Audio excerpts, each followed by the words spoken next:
ನಮಸ್ಕಾರ ವಿದ್ಯಾರ್ಥಿಗಳೇ, KCET ಹಾಗೂ ನೀಟ್ ವಿದ್ಯಾರ್ಥಿಗಳಿಗೆ ಸ್ವಾಗತ ಸುಸ್ವಾಗತ. ಸೊ ಈ ವಿಡಿಯೋದಲ್ಲಿ ನಾನು ಏನು ಹೇಳಲಿಕ್ಕೆ ಹೋಗ್ತಾ ಇದ್ದೀನಿ ಅಂತ ನಿಮಗೆಲ್ರಿಗೂ ತಿಳಿದಿದೆ. ಸೊ ವಿಷಯ ಏನಪ್ಪ ಅಂತ ಹೇಳಿದರೆ, ಏನೇನು ಡಾಕ್ಯುಮೆಂಟ್ ಬೇಕು KCET ಅಡ್ಮಿಷನ್ಗೆ ಅಂತ ನಾನು ಈಗ ಕಂಪ್ಲೀಟಾಗಿ ಡೀಟೇಲಾಗಿ ಈ ವಿಡಿಯೋದಲ್ಲಿ ಹೇಳ್ತೀನಿ. ಯಾವುದೇ ಕಾರಣಕ್ಕೂ ಸ್ಕಿಪ್ ಮಾಡಲಿಕ್ಕೆ ಹೋಗಬೇಡಿ, ಬಿಕಾಸ್ ಪ್ರತಿಯೊಂದು ಡಾಕ್ಯುಮೆಂಟ್ ಕೂಡ ವೆರಿ ಇಂಪಾರ್ಟೆಂಟು. ನಿಮಗೆ ಅಡ್ಮಿಷನ್ ಆಗಲಿಕ್ಕೆ ಅಷ್ಟು ಡಾಕ್ಯುಮೆಂಟ್ ಕೂಡ ಬೇಕಾಗುತ್ತೆ. ಈ ವಿಡಿಯೋದಲ್ಲಿ ಡೀಟೇಲಾಗಿ ಹೇಳ್ತೀನಿ. ಸೊ ಎಷ್ಟೆಷ್ಟು ಸೆಟ್ ಬೇಕಾಗುತ್ತೆ, ಯಾವ್ಯಾವ ಡಾಕ್ಯುಮೆಂಟ್ ಅಂತ. ಸೊ ಕರೆಕ್ಟಾಗಿ ಅದನ್ನೆಲ್ಲರೂ ರೆಡಿ ಮಾಡಿ ಇಟ್ಕೊಳ್ಳಿ. ಸೊ ನಾನು ಆಲ್ರೆಡಿ ಸ್ಕ್ರೀನಲ್ಲಿ ತೋರಿಸ್ತಾ ಇದ್ದೀನಿ, ನಿಮಗೆ ನೋಡ್ತಾ ಇದೆ. ಏನಂತ ಹೇಳಿದರೆ, ಫಸ್ಟ್ ಡಾಕ್ಯುಮೆಂಟ್ ಏನು ಬೇಕು ಅಂತ ಹೇಳಿದ್ರೆ ಕಾಲೇಜ್ ಅಪ್ಲಿಕೇಶನ್ ಫಾರ್ಮ್ ಅಂತ, ಓಕೆನಾ. ಸೊ ಕಾಲೇಜ್ ಅಪ್ಲಿಕೇಶನ್ ಫಾರ್ಮ್ ಇದು ನೀವು ಜಾಸ್ತಿ ತಲೆ ಕೆಡಿಸ್ಕೊಳ್ಳುವಂಥ ಅವಶ್ಯಕತೆ ಇಲ್ಲ. ಇದು ಏನು ನಿಮಗೆ ಇಲ್ಲಿ ಆನ್ಲೈನಲ್ಲೂ ಸಿಗೋಲ್ಲ ಅಥವಾ ಎಲ್ಲಿ ಸೈಬರ್ ಎಲ್ಲೂ ಸಿಗೋಲ್ಲ. ಸೊ ಇದು ಕಾಲೇಜವರೇ ಕೊಡ್ತಾರೆ. ನಿಮ್ಗೆ ಯಾವ ಕಾಲೇಜ್ ಅಲೋಟ್ ಆಗಿರುತ್ತೆ ಆ ಕಾಲೇಜಲ್ಲೇ ಕೊಡ್ತಾರೆ ಅಪ್ಲಿಕೇಶನ್ ಫಾರ್ಮ್ನ. ಸೊ ನೀವು ಅಲ್ಲಿ ವಿಸಿಟ್ ಮಾಡಿದ ನಂತರ ಸೊ ಇದ್ರ ಬಗ್ಗೆ ವರಿ ಆಗುವಂಥ ಅವಶ್ಯಕತೆ ಇಲ್ಲ. ಸೊ ಸೆಕೆಂಡ್ ಒಂದು KE application form. So KE application form ಅಂತ ಹೇಳಿದರೆ, ನೀವೇನು CET ಎಕ್ಸಾಮ್ಸ್ ಬರೀಲಿಕ್ಕೋಸ್ಕರ ನೋಡಿ ಮೊದಲೇ ಒಂದು ಅಪ್ಲಿಕೇಶನ್ ಹಾಕಿರ್ತೀರಲ್ಲ, ಸೊ ಆ ಅಪ್ಲಿಕೇಶನ್ ಆಗಿರುತ್ತೆ. ನೀವು ಸಬ್ಮಿಟ್ ಮಾಡಿದ ನಂತರ ಒಂದು ಅಕ್ನಾಲೇಜ್ಮೆಂಟ್ ಬಂದಿರುತ್ತೆ. ಸೊ ಆ ಅಕ್ನಾಲೇಜ್ಮೆಂಟ್ ಬೇಕಾಗುತ್ತೆ ನಿಮಗೆ. ಅದನ್ನು KE ಅಪ್ಲಿಕೇಶನ್ ಫಾರ್ಮ್ ಅಂತ ಹೇಳ್ತೀವಿ. ನೆಕ್ಸ್ಟ್ ಥರ್ಡ್ ಒನ್ ಏನಂತ ಹೇಳಿದರೆ KE admit card. KE admit card ಅಂತ ಹೇಳಿದ್ರೆ ಏನು ಹಾಲ್ ಟಿಕೆಟ್ ಅಂತಲೇ ಹೇಳ್ತೀವಿ. ಸೊ ನೀವು KCET ಎಕ್ಸಾಮ್ ಬರೀಲಿಕ್ಕೆ ಹೋಗುವಾಗ ನಿಮಗೆ ರೂಮ್ಗೆ ಅಲೋ ಮಾಡುವಾಗ ಸೊ ಒಂದು ಇದು ಕೇಳ್ತಾರೆ, ಏನು ಹಾಲ್ ಟಿಕೆಟ್ನ ತೋರಿಸಿ ಅಂತಾರಲ್ಲ. ಸೊ ನೀವು ಅಲ್ಲಿ ಇನ್ವಿಜಿಲೇಟರೆಲ್ಲ ಸೈನ್ ಹಾಕಿರ್ತಾರೆ. ಸೊ ಅದನ್ನೇ KE ಅಡ್ಮಿಟ್ ಕಾರ್ಡ್ ಅಂತೀವಿ. ಸೊ ಅದು ಬೇಕಾಗುತ್ತೆ. ಸೊ ಅದನ್ನು ಯಾವುದೋ ಕಣ್ಕೊಂಡು ಬರೀಲಿಕ್ಕೆ ಹೋಗಬೇಡಿ. ಅದ್ರ ಜೊತೆ ಏನಂತ ಹೇಳಿದರೆ ಡಾಕ್ಯುಮೆಂಟ್ ವೆರಿಫಿಕೇಷನ್ ಸ್ಲಿಪ್ ಬೇಕಾಗುತ್ತೆ. ಸೊ ಡಾಕ್ಯುಮೆಂಟ್ ವೆರಿಫಿಕೇಷನ್ ಸ್ಲಿಪ್ ನಿಮಗೇನು ಮೊದಲೇ ಆಲ್ರೆಡಿ ಇವಾಗ ಸಿಕ್ಕಿರುತ್ತೆ. ಮೊದಲೇ ಯಾವಾಗ ಅಂತ ಹೇಳಿದ್ರೆ ಡಾಕ್ಯುಮೆಂಟ್ ವೆರಿಫಿಕೇಷನ್ ಆಗ್ತಿದಾಗ ಒಂದು ಸಿಗುತ್ತೆ, ವೆರಿಫೈ ಆಗಿದೆ ಅಂತ. ಸೊ ಆ ಸ್ಲಿಪ್ಪನ್ನು ಬೇಕಾಗುತ್ತೆ. ಹಾಗೆ KE ಅಲಾಟ್ಮೆಂಟ್ ಆರ್ಡರ್ ಅವ್ರ ಅಡ್ಮಿಷನ್ ಆರ್ಡರ್ ಅಂತ, ಓಕೆ. ಸೊ ಇದು ಚಲನ್ ಡೌನ್ಲೋಡ್ ಮಾಡಲಿಕ್ಕೆ ಹೇಳ್ತಾರೆ, ಏನು ಅವಕಾಶ ಕೊಡ್ತಾರೆ. ಸೊ ಚಲನ್ ಡೌನ್ಲೋಡ್ ಮಾಡಾದ ನಂತರ ನೀವು ಪೇಮೆಂಟ್ ಮಾಡಬೇಕಾಗತ್ತೆ. ಸೊ ಪೇಮೆಂಟ್ ಮಾಡಿ ಆದ ನಂತರ ನೀವು ಅಡ್ಮಿಷನ್ ಆರ್ಡರ್ ಜನ್ರೇಟ್ ಮಾಡ್ತಾರೆ. ಸೊ ನಿಮ್ಮ ಪೇಮೆಂಟ್ ಆಗ್ತಾ ಇದ್ದಾಗಲೇ ಇದನ್ನು ಜನ್ರೇಟ್ ಮಾಡ್ತಾರೆ. ಇದನ್ನು ನೀವು ತಗೊಂಡೋಗಿ ಏನು ಯಾವ ಕಾಲೇಜ್ ಸಿಕ್ಕಿರತ್ತಲ್ಲ ಆ ಕಾಲೇಜ್ಗೆ ಹೋಗಿ ಅಡ್ಮಿಷನ್ ಮಾಡ್ಕೋಬೇಕಾಗತ್ತೆ. ಸೊ ಇದನ್ನು ನಾವು KE ಅಲಾಟ್ಮೆಂಟ್ ಆರ್ಡರ್ ಅಂತ ಹೇಳ್ತೀವಿ. ಸೊ ಅದಾದ ನಂತರ ಏನಂತ ಹೇಳಿದರೆ KE ಚಲನ್ ಕಾಪಿ, ಅದು ಆಗಲೇ ಹೇಳಿದ್ನಲ್ಲ. ಸೊ ಏನು ಫಸ್ಟ್ ಒಂದು ನೀವು ಚಾಯ್ಸ್ ಒಂದು ಚೂಸ್ ಮಾಡ್ತಿದ್ದಾಗಲೇ ಏನು ನಿಮಗೆ ಚಲನ್ ಡೌನ್ಲೋಡ್ ಆಗುತ್ತೆ. ಸೊ ಆ ಚಲನ್ ಡೌನ್ಲೋಡ್ ಆದ ನಂತರ ನೀವು ಪೇಮೆಂಟ್ ಮಾಡಬೇಕಾಗುತ್ತೆ. ಸೊ ಆ ಚಲನ್ ಡೌನ್ಲೋಡ್ ಆಗುತ್ತಲ್ಲ ಆ ಕಾಪಿ ಕೂಡ ನಿಮ್ಗೆ ಬೇಕಾಗುತ್ತೆ.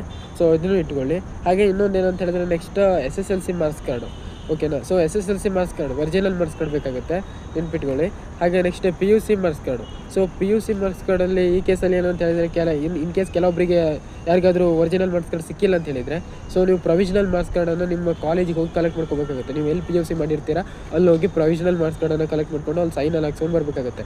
ಸೊ ಐ ಹೋಪ್ ಎಲ್ರಿಗೂ ಸಿಕ್ಕಿದೆ ಅಂತ ತಿಳ್ಕೊತೀನಿ ಒರಿಜಿನಲ್ ಮಾರ್ಕ್ಸ್ ಕಾರ್ಡು. ಸಿಕ್ಕಿಲ್ಲ ಅಂತ ಹೇಳಿದ್ರೆ ನೀವು ಈ ಟೈಪ್ ಮಾಡಬೇಕಾಗುತ್ತೆ, ಪ್ರೊವಿಷನಲ್ ಮಾರ್ಕ್ಸ್ ಕಾರ್ಡು. ಸೊ ಅದಾದ ನಂತರ ಏನಂತ ಹೇಳಿದ್ರೆ ಕಾಸ್ಟ್ ಆ್ಯಂಡ್ ಇನ್ಕಮ್ ಸರ್ಟಿಫಿಕೇಟ್ ಬೇಕಾಗುತ್ತೆ. ಸೊ ಇದು ಯಾರ್ಯಾರಿಗೆ ಆಲ್ಮೋಸ್ಟ್ ಎಲ್ರಿಗೂ ಬೇಕಾಗುತ್ತೆ. ಯಾರ್ಯಾರು ಇದಕ್ಕೆ ಅಪ್ಲಿಕೇಬಲ್ ಇದ್ದರೆ ಎಲ್ರಿಗೂ ಕೊಡಬೇಕಾಗತ್ತೆ. ಸೊ ಅದನ್ನು ಬಿಟ್ಟರೆ ನೆಕ್ಸ್ಟ್ ಸ್ಟಡಿ ಸರ್ಟಿಫಿಕೇಟ್ ಬೇಕಾಗುತ್ತೆ 1 to 10th. So study certificate ಮರಿಬೇಡಿ ಯಾವುದೇ ಕಾರಣಕ್ಕೂ. ಸೊ PUC ಇದ್ದರೂ ಒಳ್ಳೆಯದು, ಅದೇನು ಅಷ್ಟೊಂದು ಅವಶ್ಯಕತೆ ಇಲ್ಲ, ಬಟ್ ಇದ್ರೂ ಒಳ್ಳೆಯದು ಕೂಡ. ನಿಯರ್ ಏನಾದರೂ ನಿಮ್ಮ ಕಾಲೇಜಸ್ ಇದು ಬಿಟ್ಟರೆ PU ಕಾಲೇಜು, ಸೊ ಕಲೆಕ್ಟ್ ಮಾಡ್ಕೊಳ್ಳಿ, ಯಾವುದಕ್ಕೂ ಸೇಫ್ಟಿಗೆ ಇರಲಿ. ಹಾಗೆ ಅದಾದ ನಂತರ ಏನು ರೂರಲ್ ಸರ್ಟಿಫಿಕೇಟ್, ನೀವೇನು ಗ್ರಾಮೀಣ ಭಾಗದಲ್ಲಿ ಅಧ್ಯಯನ ಮಾಡಿದ್ರ, ಶಾಲೆ ಕಲ್ತಿದ್ರ ಅಂತ ಪ್ರೂಫಿಗೆ ಸೊ ರೂರಲ್ ಸರ್ಟಿಫಿಕೇಟ್ ಬೇಕಾಗುತ್ತೆ. ಸೊ ಇದನ್ನು ಕೂಡ ರೆಡಿ ಇಟ್ಕೊಳ್ಳಿ.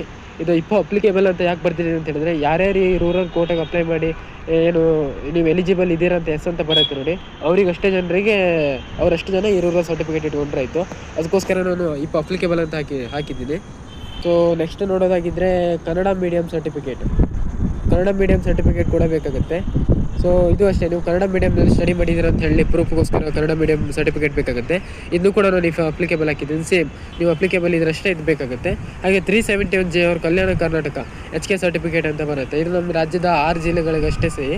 ಸೊ ನೀವೇನಾದರೂ HK ಭಾಗದವರಾಗಿದ್ದು ನೀವು ಈ ಕೋಟಾಗೆ ಏನಾದರೂ ಹಾಕಿದರೆ ಸೊ ಆಗಲೇ ನಿಮಗೆ ಈ ಸರ್ಟಿಫಿಕೇಟ್ ಬೇಕಾಗುತ್ತೆ.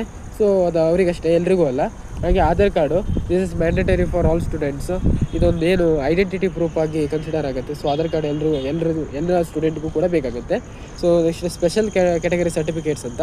ಸೊ ಇದು ಕೂಡ ಇಫ್ ಅಪ್ಲಿಕೇಬಲ್ ಆಗಿದೆ. ಲೈಕ್ ಸ್ಪೆಷಲ್ ಕ್ಯಾಟಗರಿ ಅಂತ ಹೇಳಿದರೆ ಇವಾಗ ಕೆಲವೊಬ್ರು NCC ಸರ್ಟಿಫಿಕೇಟ್ಸ್ ಇರುತ್ತೆ, ಅದ್ರ ಥ್ರೂ ಏನು ಕೋಟಾ ಕ್ಲೈಮ್ ಮಾಡ್ಕೊಂಡಿರ್ತೀರಾ, ಸೊ ಸೀಟ್ ಕ್ಲೈಮ್ ಮಾಡ್ಕೊಂಡಿರ್ತೀರಾ.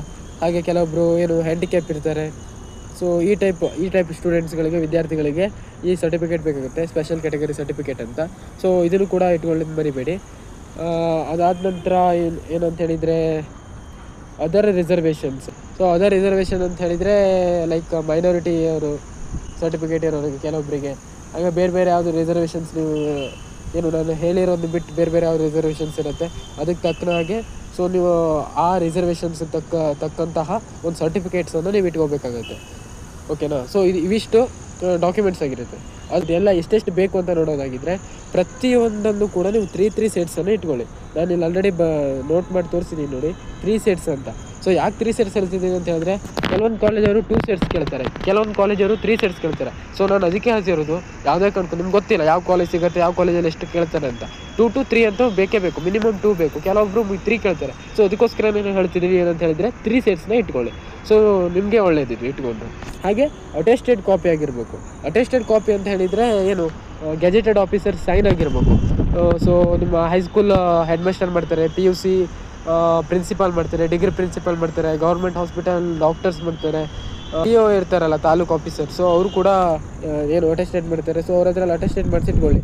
ಸೊ ಇವಿಷ್ಟು ಏನು ಇಂಪಾರ್ಟೆಂಟ್ ಡಾಕ್ಯುಮೆಂಟ್ ಆಗಿರುತ್ತೆ. ಮತ್ತು ಇನ್ನೊಂದು ವಿಷಯ ಏನಂತ ಹೇಳಿದರೆ SLC ಮತ್ತು PUC ಮಾರ್ಕ್ಸ್ ಕಾರ್ಡ್ನೆಲ್ಲ ಮರೀಲಿಕ್ಕೆ ಹೋಗಬೇಡಿ. ಬಿಕಾಸ್ ಅಡ್ಮಿಷನ್ ಟೈಮಲ್ಲಿ ಕೇಳೋ ವೆರಿ ಇಂಪಾರ್ಟೆಂಟ್ ಅದು. ಎಲ್ಲ ಸರ್ಟಿಫಿಕೇಟ್ಸ್ ಎಲ್ಲ ಇಂಪಾರ್ಟೆಂಟ್ ಆಗುತ್ತೆ, ಬಟ್ ಒಂದು ಒರಿಜಿನಲ್ ಡಾಕ್ಯುಮೆಂಟ್ಸನ್ನೇ ಕಾಲೇಜ್ ಅವ್ರು ತೊಗೋತಾರೆ, ನಿಮ್ಗೆ ರಿಟರ್ನ್ ಕೊಡೋಲ್ಲ. ಸೊ ನಾನು ಅದಕ್ಕೋಸ್ಕರ ಏನು ಹೇಳ್ತೀನಿ ಅಂತ ಹೇಳಿದರೆ ಎಲ್ಲದೂ ನೀವು ಇನ್ನೊಂದು ಸೆಟ್ಟನ್ನು ನಿಮ್ಮ ಹತ್ರ ಜೆರಾಕ್ಸ್ ತೆಗೆದು ಇಟ್ಕೊಂಡಿರಿ. ಬಿಕಾಸ್ 10th ಮತ್ತು PUC ಮಾರ್ಕ್ಸ್ ಕಾರ್ಡೆಲ್ಲ ನಿಮ್ಗೆ ಕೊಟ್ಟಿನ ಅಂತ ಹೇಳಿದ್ರೆ ನೀವು ನೆಕ್ಸ್ಟ್ ಸ್ಕಾಲರ್ಶಿಪ್ ಅಪ್ಲೈ ಮಾಡ್ತೀರಾ. ಸೊ ಆವಾಗಲೇ ನಿಮಗೆ ಬೇಕಾಗುತ್ತೆ. ಸೊ ಆವಾಗಲೇ ನಿಮಗೆ ಏನು ಜೆರಾಕ್ಸ್ ಬೇಕು ಅಂತ ಹೇಳಿದರೆ ಅವ್ರ ಹತ್ರ ಕೇಳಲಿಕ್ಕಾಗಲ್ಲ ಒರಿಜಿನಲ್ ಕೊಡಿ ಅಂತ. ಅವ್ರ ಹತ್ರ ಇರುತ್ತೆ, ಅವ್ರು ಕೊಡೋದೇ ಇಲ್ಲ ನಿಮಗೆ. ಒನ್ಸ್ ನಿಮ್ಮ ಫೈನಲ್ ಇಯರ್ ಆದ ನಂತರ ಕೊಡ್ತಾರೆ. ಸೊ ಅದಕ್ಕೋಸ್ಕರ ನಾನು ಹೇಳ್ತೀನಿ ಅಂತ ಹೇಳಿದರೆ ಸೊ ನೀವೆಲ್ಲರದ್ದು ಎಲ್ಲ ಡಾಕ್ಯುಮೆಂಟಿಂದು ಒಂದೊಂದು ಸೆಟ್ ಜೆರಾಕ್ಸ್ ನಿಮ್ಮ ಹತ್ರ ಇಟ್ಕೊಳ್ಳಿ. ಸೊ ನಿಮಗೆ ಸ್ಕಾಲರ್ಶಿಪ್ ಆಗಲಿ, ಇನ್ನೊಂದಾಗಲಿ, ಮತ್ತೊಂದಾಗಲಿ, ಅದು ಎಲ್ಲಕ್ಕೂ ಹೆಲ್ಪ್ ಆಗುತ್ತೆ. ಇದಿಷ್ಟು ಡಾಕ್ಯುಮೆಂಟ್ಸು ಏನು ಇಂಪಾರ್ಟೆಂಟ್ ಡಾಕ್ಯುಮೆಂಟ್ ಆಗಿರುತ್ತೆ ಸ್ನೇಹಿತರೆ. ಇದೆಲ್ಲದನ್ನೂ ರೆಡಿ ಇಟ್ಕೊಳ್ಳಿ. ಇಷ್ಟ ಆಗುತ್ತೆ ಸ್ನೇಹಿತರೆ ಈ ವಿಡಿಯೋದಲ್ಲಿರೋ ಇನ್ಫಾರ್ಮೇಷನು. ಐ ಹೋಪ್ ಈ ವಿಡಿಯೋ ನಿಮಗೆ ತುಂಬ ಹೆಲ್ಪ್ ಆಯಿತು ಅಂತ ತಿಳ್ಕೊತೀನಿ. ಯಾವುದೇ ಕಾರಣಕ್ಕೂ ಲೈಕ್ ಮತ್ತು ಶೇರ್ ಮಾಡೋದನ್ನ ಮರಿಬೇಡಿ. ಏನೋ ಡೌಟ್ ಇದ್ದರೂ ಕೂಡ ಕಮೆಂಟ್ ಹಾಕಿ, ನಾನು ರಿಪ್ಲೈ ಮಾಡಿ ನಿಮಗೆ ಏನು ನಿಮ್ಮ ಕ್ವಶನನ್ನು ಬಗೆಹರಿಸ್ಲಿಕ್ಕೆ ಟ್ರೈ ಮಾಡ್ತೀನಿ. So thank you for watching.